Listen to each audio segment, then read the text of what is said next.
Danganronpa V3 Killing Harmony is the third and currently final entry in the mainline Danganronpa series. Originally released in January of 2017 on the PlayStation 4 and PlayStation Vita in Japan, it was later released in Europe, North America, and Australia in September and October of the same year, also securing a worldwide release of a PC version at the same time. Where I previously looked at the Vita versions of all of these games, today we are looking at the PlayStation 4 version. Now let's see how this stacks up to the previous entries, and start by looking at the story. For starters, this is the third entry, and while it can be started and played independent of the rest, you will find yourself missing a lot of details towards the end that may end up having this game leave a stronger impression for you. In this regard, I highly recommend you play at least 1 and 2 before going into this one. While Ultra Despair Girls also lends to this one, its contribution isn't really as notable. However, if you really want to dive in, it's recommended you also watch the anime first. But again, it's not completely necessary. Of all of the Danganronpa games, I'd say this one has the strongest opening. It doesn't take long for all the students to introduce themselves while standing in a gym that to them is a mystery, but to us is all too familiar. After just a brief moment here, the students meet the Monokubs, 5 new Monokuma-like creatures, each with their own distinctive personality traits. They will be our comedic relief this time around, and fill the role Minomi had in Danganronpa 2. I can't help but prefer Minomi over the 5 Monokubs, but these cubs do add a new and varied dynamic that gives them much more to work with than chaining the writing to a duo once again. After a brief conversation, the Monokubs pursue the students in giant robots known as exosols, and we get our first taste of some of this game's gameplay. This quick jump into some action is something the other entries desperately needed. I criticized Danganronpa 2 for taking far too long to actually get into any sort of action, where it was 5 hours before the first murder occurred and the real gameplay started. It pleases me to say that Danganronpa 3 somewhat remedied this with a brief action segment. Actually, I got that a little bit backwards. The robot chase happens first and then you meet the Monokubs, but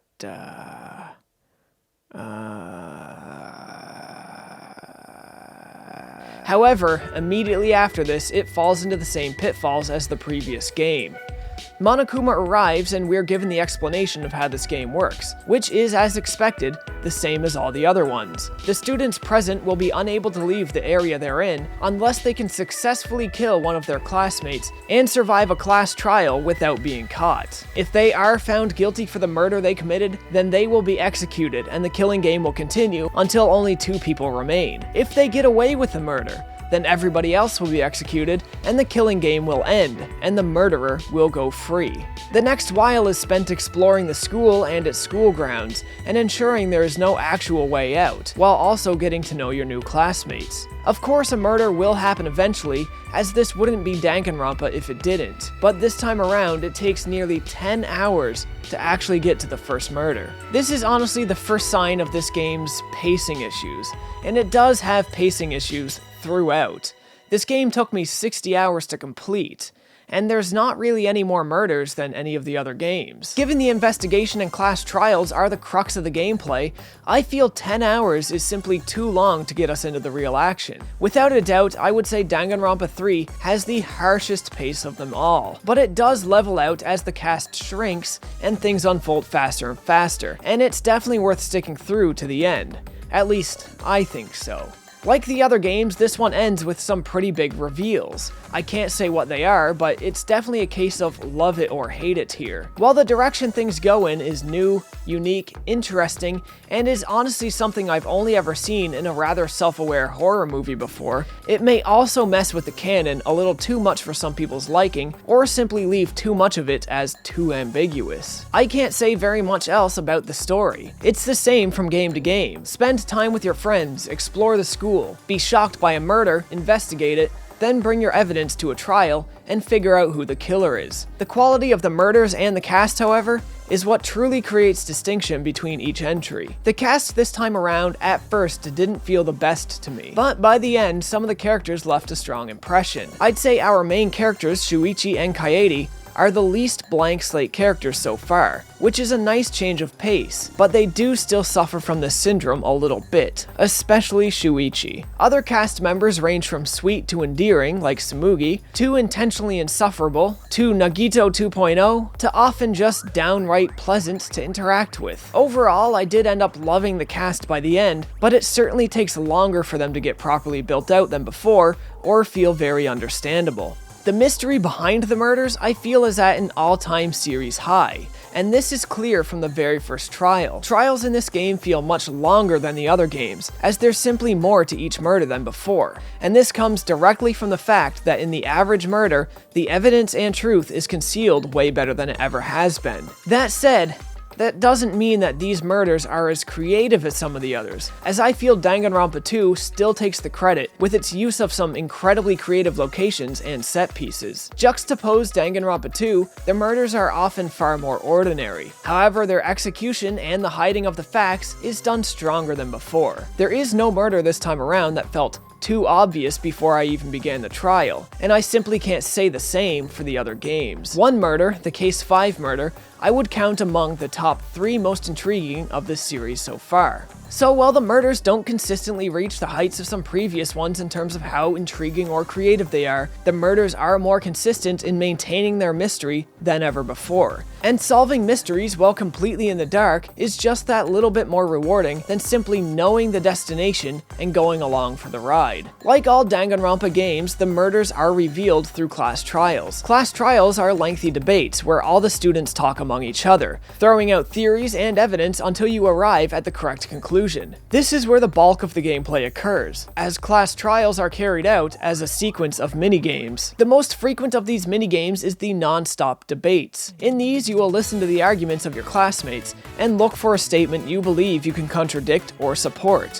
When you find one, you simply load up your evidence known as a truth bullet and fire it into that statement. Occasionally, you will also need to commit perjury and use your evidence to create a lie that you believe will push the trial closer to the truth. I'm not sure how I feel about these. While they're interesting, something about lying to pursue the truth just doesn't sit well with me. These conversations play on repeat for a set amount of time, so it's not imperative or even expected that you'll hit the statement the first time you see it. To aid in this, you can also slow down time for a short period or equip special skills before the trial begins. Similar to the non-stop debates, we have mass panic debates. This is basically what happens when a group of people get into an argument online. Everybody's talking at once and there's no way to respond to them all. In these situations, you may want to turn the gun on yourself, but it's important to hone your focus and just look for the contradictory statements. Sometimes other people will talk so loud, you can't interact with a quieter person whom you can contradict, and you'll need to deal with a loud person first. But that's really all there is to this game.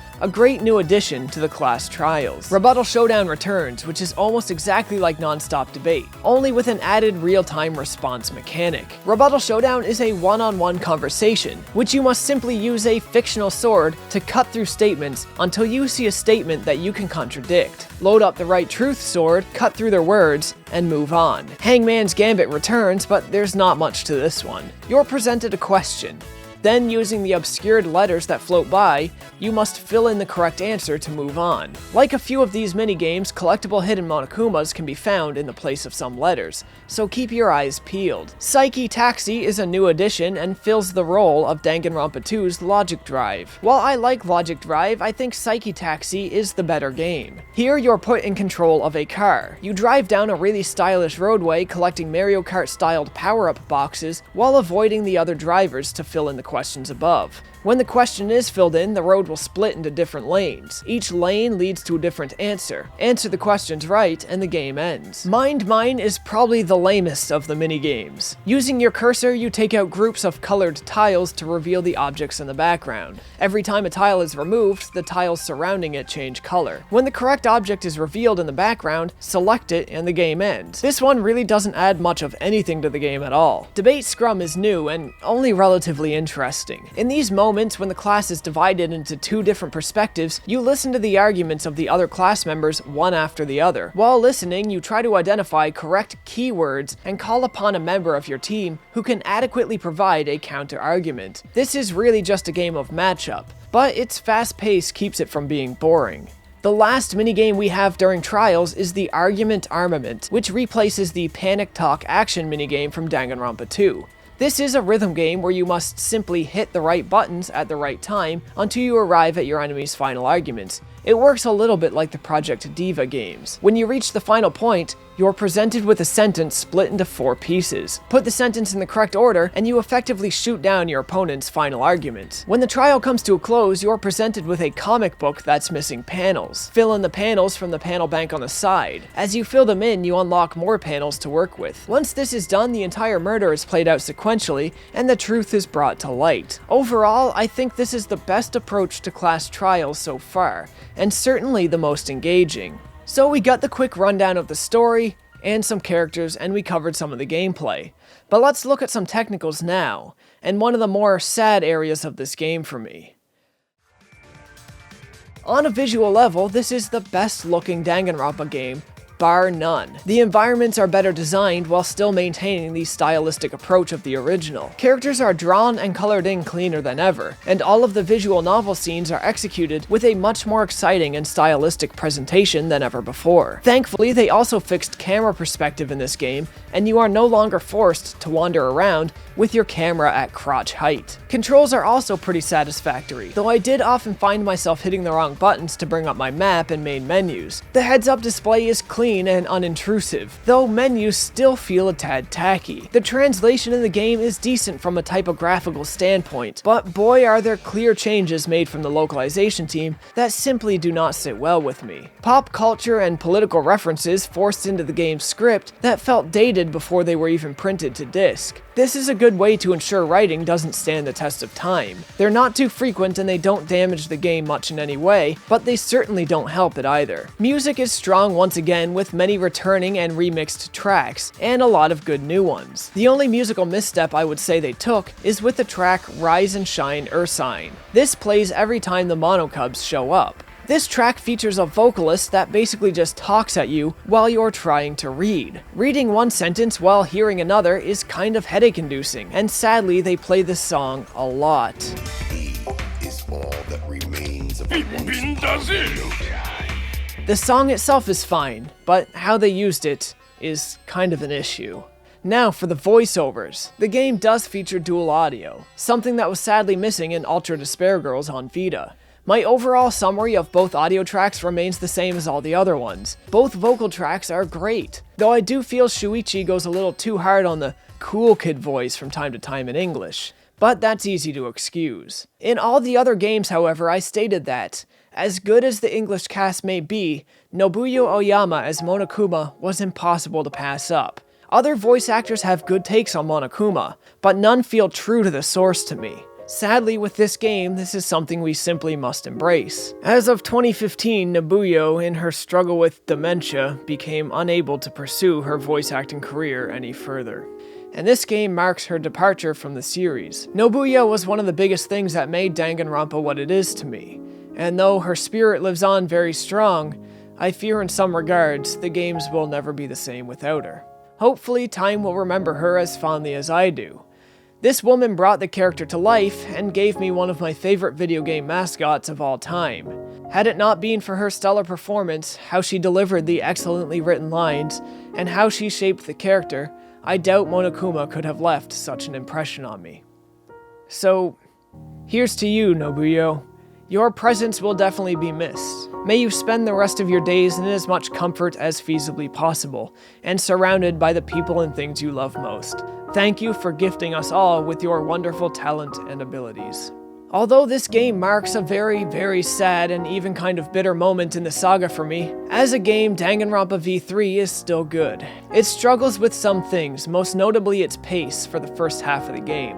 But some excellent scenario writing, improved visuals, quality of life mechanics, and some great new and memorable characters cement it as another great entry in a consistently fantastic series. Before I write myself into closing on an even more depressing note, I think it'll be good to leave off here. Danganronpa has a strong legacy, and a very well-deserved one. And if you haven't played the series yet, and consider yourself even slightly interested in visual novels, or even if you haven't played a visual novel and want to find one that's easier for noobs to get into, then definitely consider picking this series up. It's on too many platforms to ignore at this point, and it definitely deserves your attention. 皆さん、こんにちは。モノクマ役の大山信代です。今回は、もしもの世界の出来事というドラマでしたが、楽しんでもらえたでしょうか。弾丸論破の続編もぜひ楽しみにしてみてください。弾丸論破